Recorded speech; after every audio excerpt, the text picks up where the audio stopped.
ओम नमो नारायण मित्रों। तो पहला वीडियो आपने सुना था इस देश की स्थिति के बारे में, इस देश के उद्योगपतियों की स्थिति के बारे में। आपको साफ साफ बताया गया था कि लिस्टेड कंपनियों के प्रमोटर जब 5-5, 10-10 रुपये सैकड़ा सालाना ब्याज पे पैसा उठाने, यानी एक साल में डबल से भी ज़्यादा इस रेट पे ब्याज पे पैसा उठाने के लिए मजबूर हैं। ये आदमी मजबूरी में ही करता है जब उसके सारे रास्ते बंद हो जाते हैं। तो जितनी जनता थी, जो जनता का पैसा था, वो एफडीओ से निकल निकल के एसआईपी में जाने लगा था। अब बैंकों के पास प्रॉब्लम तो थी ही, वरना तो वो ये नाटक जो आपको देखने को मिले पीछे, ये क्यों मिलते। तो जो शंका मैंने पिछली वीडियो में जाहिर की थी कि कुछ ना कुछ तो ये भी कर रहे होंगे, भला हो डोनाल्ड ट्रंप का और शी जिनपिंग का, जिन्होंने हमारे नेताओं को ये बुद्धि दी।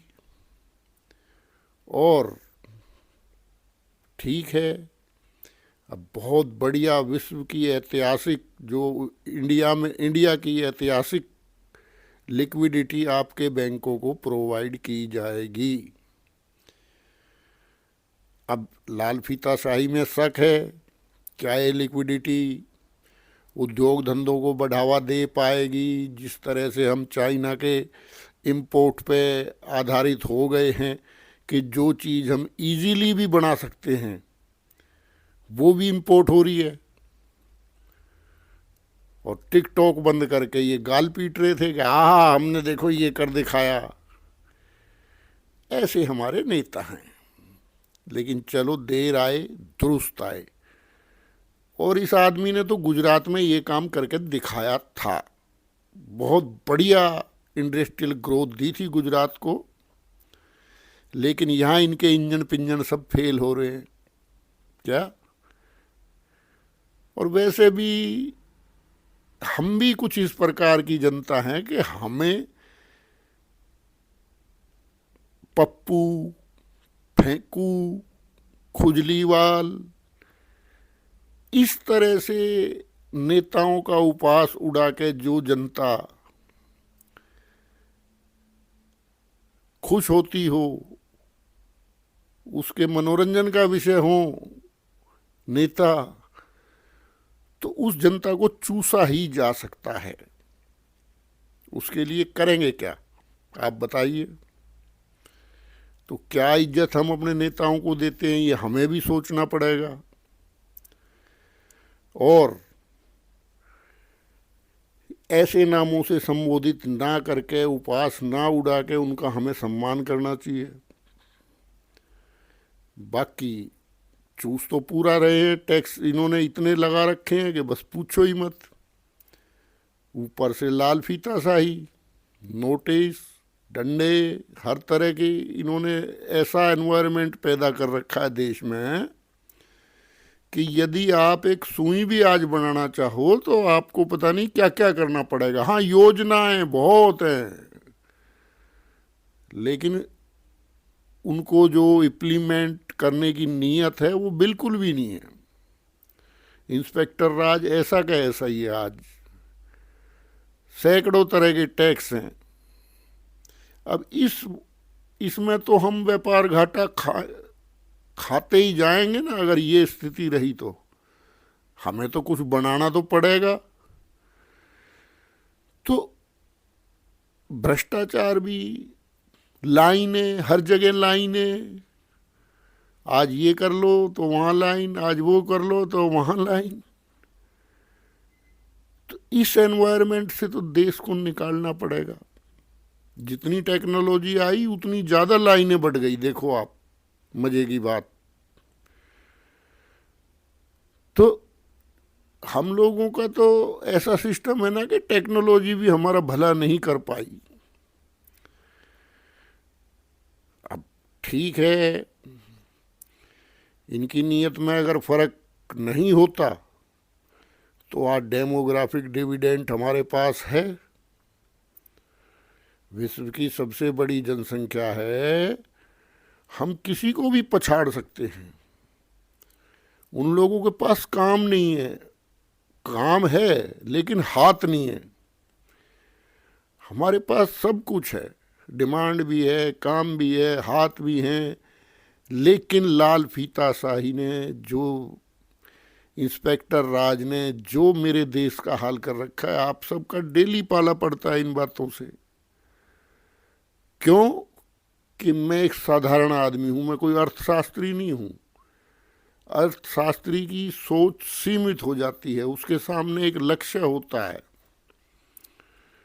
और उस लक्ष्य को बीट करने के चक्कर में वो अर्थशास्त्री उससे बाहर नहीं निकल पाता, वो आंकड़ों में खो जाता है। लेकिन आउट ऑफ वे जाके यदि अगर ये हमारे नेता कदम नहीं उठाएंगे, जैसा ये बढ़िया कदम उठाया है कि डिमांड एंड सप्लाई ठीक है, वो अलग है, चलो इन्होंने जिस तरह से किया, डॉलर खरीदेंगे या जो करेंगे, हमें उसमें कोई दिलचस्पी नहीं है। हमें ये दिलचस्पी है कि जनता के पास पैसा आएगा, लोगों को पैसा मिलेगा।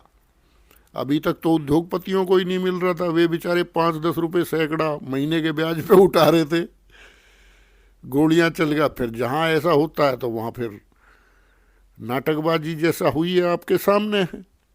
तो लिक्विडिटी का तो क्रंच था ही। तो लिक्विडिटी का क्रंच इसलिए आया कि लोगों ने बैंकों में एफडीआं रखनी छोड़ दी, लोगों ने भी पैसा इंडस्ट्री को ही दिया है। लेकिन लाल फीता शाही ने हमारी इंडस्ट्री को, हमारे छोटे उद्योगों को पनपने नहीं दिया। तो खाली पैसे से तो कुछ होने का नहीं है, पैसा तो इन्होंने डाल दिया। अब वे इंजन कब चलेंगे जो डबल ट्रिपल इंजन बता रहे हैं? ये कारण है कि उम्मीद है, इन्होंने गुजरात में किया है, इसलिए हम बात कर रहे हैं। हम कोई यहाँ किसी प्रकार की निंदा, चुगली या किसी प्रकार का महिमा मंडन करने के लिए बात नहीं कर रहे हैं। जो ओरिजिनल स्थिति है हम उसकी बात कर रहे हैं। तो टिकटॉक बैन से अच्छा होता कि अपनी इंडस्ट्री को बढ़ावा दिया जाता उस समय में। अब आज जब यूएस ने आंख दिखाई तो इनको अपनी आईटी याद आने लगी। उससे पहले करो मजदूरी, जाओ बाहर देशों की कंपनियों में लगे रहो दिन रात टारगेट पे। ये नीयत है हम लोगों की, नेताओं की भी बता रहा हूँ। तो अब इन्हें अपने ऐप याद आए हैं कि अपना व्हाट्सएप होना चाहिए था। देखो ना कितने लेट हैं हम, कितने लेजी हैं। खैर, चीन के व्यापार घाटे और ट्रंप के टैरिफ ने जो इनकी नींद उड़ाई है, भाई आनंद आ गया अपने को। तो कम से कम ये सही दिशा में तो लगे। अब आगे यदि ये छोटे उद्योगों को बढ़ावा दें, पहले लिस्ट बनाएं, ऐसे नहीं कि एकदम से ये कर दिया जी वो कर दिया जी।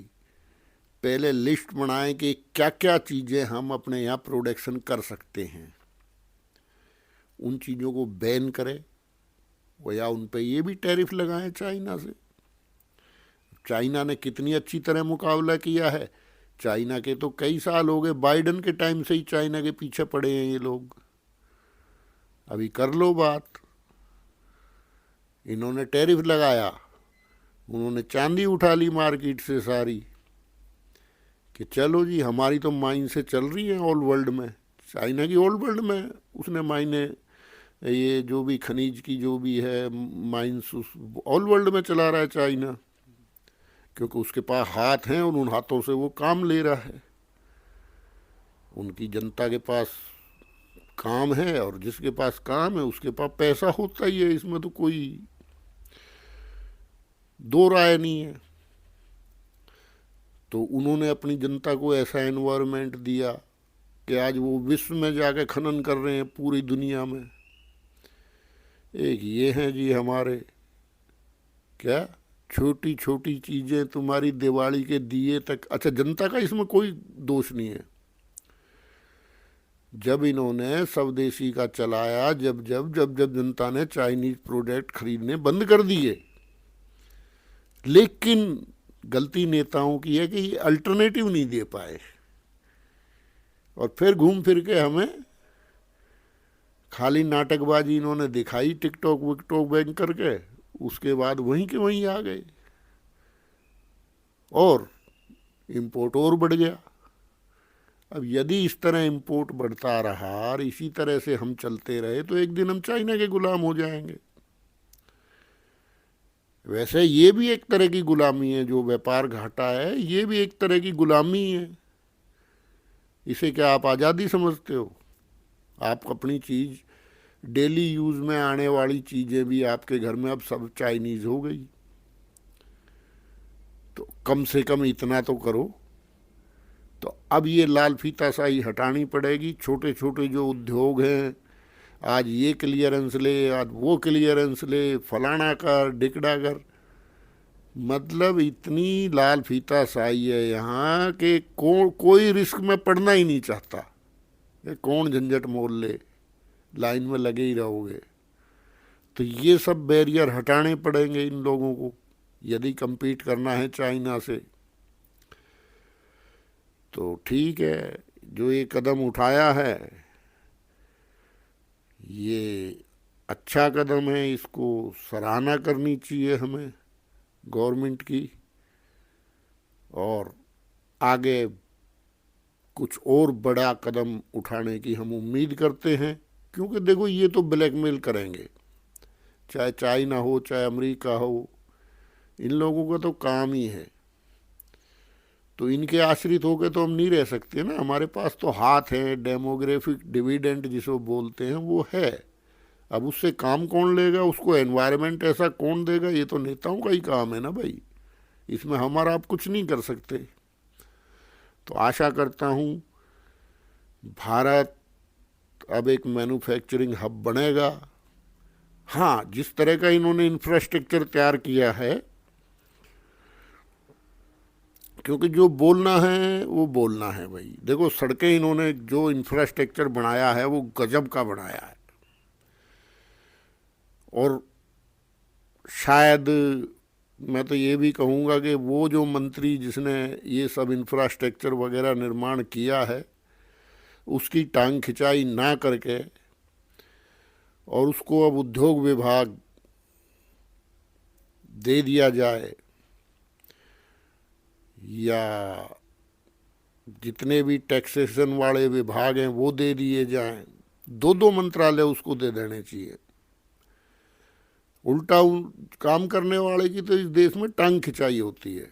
जहाँ दूसरे देशों में सम्मान मिलता है, यहाँ काम करने वाले को सोचते हैं इसको गिराए कैसे। फिर पार्टी वाल्टी सब बराबर हो जाती है। क्या कोई किसी की पार्टी नहीं है, दल वल कुछ नहीं है, बस इसको गिराना है। तो वो खींचतान भी आप देखते हो दिन रात, तो उसमें भी एनर्जी वेस्ट जाती है ना। आज फलाने मुख्यमंत्री अब चल ही रहा आपके सामने, तो देश के लिए कहाँ सोच पाएगा वो? उसको तो इन्हीं से फुर्सत नहीं है, अपनी राजनीति से ही। तो लगा दो थोड़ी इमरजेंसी 5-10 साल के लिए, पहले भी लगी हैं। इमरजेंसी से सुखद अनुभव कराओ जनता को कि देखो भाई, हमने तुम्हारे लिए ये किया, तो वो आपका अभिशाप नहीं बढ़ेगी। अब इमरजेंसी लगा के जबरदस्ती, जो जैसे पहले हुआ था कि कुआरों की भी नसबंदी कर दी गई, तो अगर ऐसा करोगे तो फिर वो भी भुगतोगे। आज तक दुनिया याद करती है। तो ठीक है मित्रों, हमको उम्मीद थी कुछ होगा, और आपको कहा था कि चुप नहीं बैठेंगे ये। वो इनके पिछले रिकॉर्ड को देख के कहा था गुजरात को तो भाई चमकाया ही है। इसमें तो आप कुछ भी कह लो, 100% तो अपनी बात पे कोई खरा उतरता नहीं है। लेकिन हाँ भाई, गुजरात में तो औद्योगिक जिस तरह से क्रांति इन्होंने लाई है, वैसी अगर ये सारे देश में ला दें, इनके पास अनुभव है, जनता ने इसीलिए चुना था इनको, लेकिन वो अनुभव अभी तक फुस सिद्ध हो रहा था। तो ठीक है मित्रों, आशा करते हैं हम भी आगे बढ़ेंगे और चाइना और अमेरिका का मुकाबला करेंगे, और वैसा एनवायरनमेंट, वैसा माहौल अपनी इंडस्ट्री के लिए नेता लोग दिखाएंगे। देखो ना, ये कितने चालाक हैं कि चीन से ला के सामान और यहाँ मैन्युफैक्चरिंग करके उसे मेक इन इंडिया बता रहे हैं। मतलब किसको पागल बना रहे हो यार। लेकिन आंकड़े तो बोलते हैं ना, वहाँ तो 2 नंबर में नहीं ना आप दे सकते, वो तो सारे आंकड़े हैं कि भाई क्या क्या आ रहा है आपके यहाँ। तो इस नूरा कुश्ती से बाहर निकल के बिल्कुल क्लियर माइंड से कि मुझे अपनी, हाँ उसमें जो थोड़ा बहुत, अब आप एग्रेसिव होकर कुछ करते हो तो थोड़ा बहुत दिक्कत भी आएंगी, लेकिन थोड़ा जहर पीना सीखना पड़ेगा इन नेताओं को। अपने देश के लिए काम करना पड़ेगा। अब वरना फिर इनके तो बच्चे सेट हैं ही बाहर क्या। तो जनता भी बेचारी पासपोर्ट बनवा ही रही है, जैसा जिसको मिल रहा है डंकी लगा लगा के जा रहे हैं, ज़मीन बेच बेच के जा रहे हैं। यार रोजगार हो या इंडस्ट्री हो तो काहे को करोड़ों रुपया दे के विदेश जा रहे हैं बेचारे, बताओ, और वहाँ मजदूरी कर रहे हैं। तो इन लोगों ने देखो ना ऐसा एनवायरनमेंट क्यों किया पैदा। तो ठीक है, आशा करते हैं कि डोनाल्ड ट्रंप और शी जिनपिंग का धन्यवाद भी करना चाहेंगे हम कि उन्होंने हमारे नेताओं को सोचने के लिए मजबूर कर दिया। तो देखते हैं वे इंजन पिंजन अब क्या करते हैं।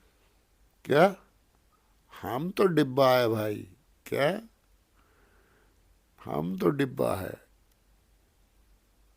तो जनता वैसे भी डब्बा ही है बेचारी, जिधर मर्जी से बजा लो, जो मर्जी टैक्स ले लो उससे, और चिल्लाते रहो कि हमने ये कर दिया, हमने वो कर दिया। अभी शुरुआत हुई है करने की सही बताऊं तो। और ठीक है, ये बनी रहे स्पीड। ओम नमो नारायण।